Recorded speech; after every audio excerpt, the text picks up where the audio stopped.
Assalamualaikum warahmatullahi wabarakatuh. Alhamdulillahi rabbil alamin.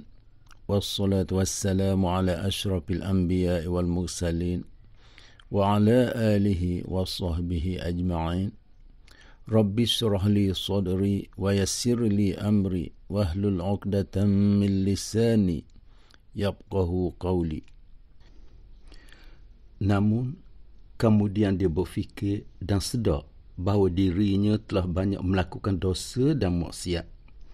Hatinya akan berkata, aku telah banyak melakukan dosa di masa lalu. Itulah manusia, dia hanya akan sedar ketika hendak melakukan ibadah dan akan memikirkannya. Bagaimana aku hendak beribadah sedangkan aku masih melakukan dosa? Bagaimana aku beribadah sambil derhaka? Sesungguhnya diriku penuh dengan penderhakaan.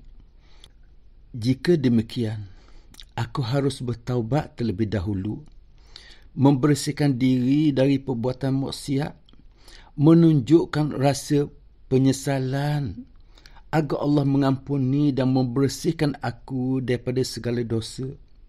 Kemudian aku akan berkhidmat dan berusaha mendekatkan diri kepadanya. Dalam perkara ini, dia perlu melalui peringkat taubah. Memang sukar untuk melakukannya kerana sebelum seseorang itu hendak mencapai tujuan ibadah, hendaklah terlebih dahulu dia bertaubat. Setelah bertaubat, timbullah niat untuk melakukan ibadah.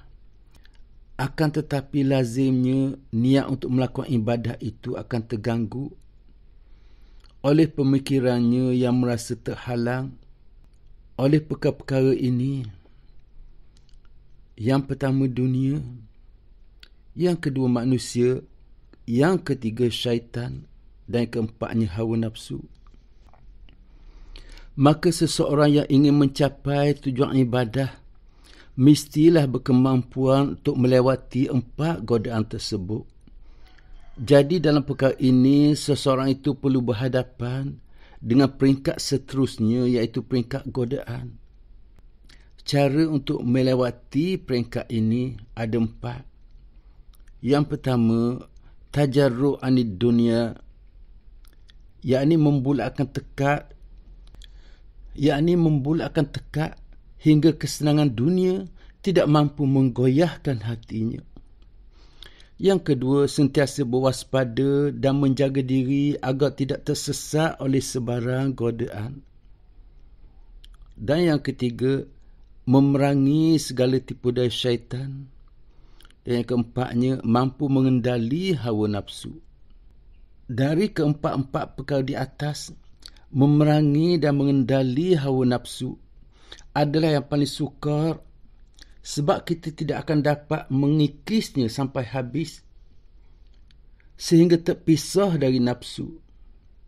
Ini kerana nafsu juga mempunyai manfaat selagi mana nafsu tersebut tidak mengalahkan dan mengendali akal fikiran kita. Jadi kita tidak mungkin mematikan hawa nafsu, tetapi jangan membiarkannya sehingga ia mengendalikan akalnya. Sebab manusia tidak mungkin hidup tanpa hawa nafsu. Lain pula halnya dengan syaitan. Syaitan dapat kita kuasai secara mutlak. Ini terbukti apabila Nabi SAW berjaya menguasai syaitan yang menggodanya, sehingga syaitan itu akhirnya memeluk Islam.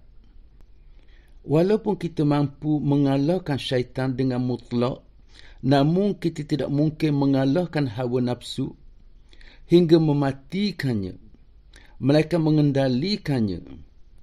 Ini kerana hawa nafsu tidak akan memimpin kita ke arah kebaikan, sebaliknya membawa kita ke jalan yang sesat. Hawa nafsu sangat suka diajak kompromi untuk membulakkan hati hanya beribadah kepada Allah. Sebab hawa nafsu akan sentiasa menjauhkan kita dari Allah SWT. Untuk itu, kita memerlukan sesuatu untuk mengendali hawa nafsu, iaitu taqwa.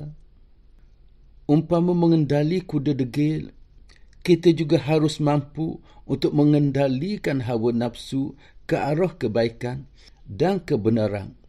Jangan sampai terjerumus ke dalam perkara-perkara yang merosakkan dan menyesatkan. Marilah kita kawal peringkat ini dengan memohon pertolongan Allah. Kemudian kita kembali menjalankan ibadah kepadanya. Sekianlah wabillahi taufiq wal hidayah. Wassalamualaikum warahmatullahi wabarakatuh.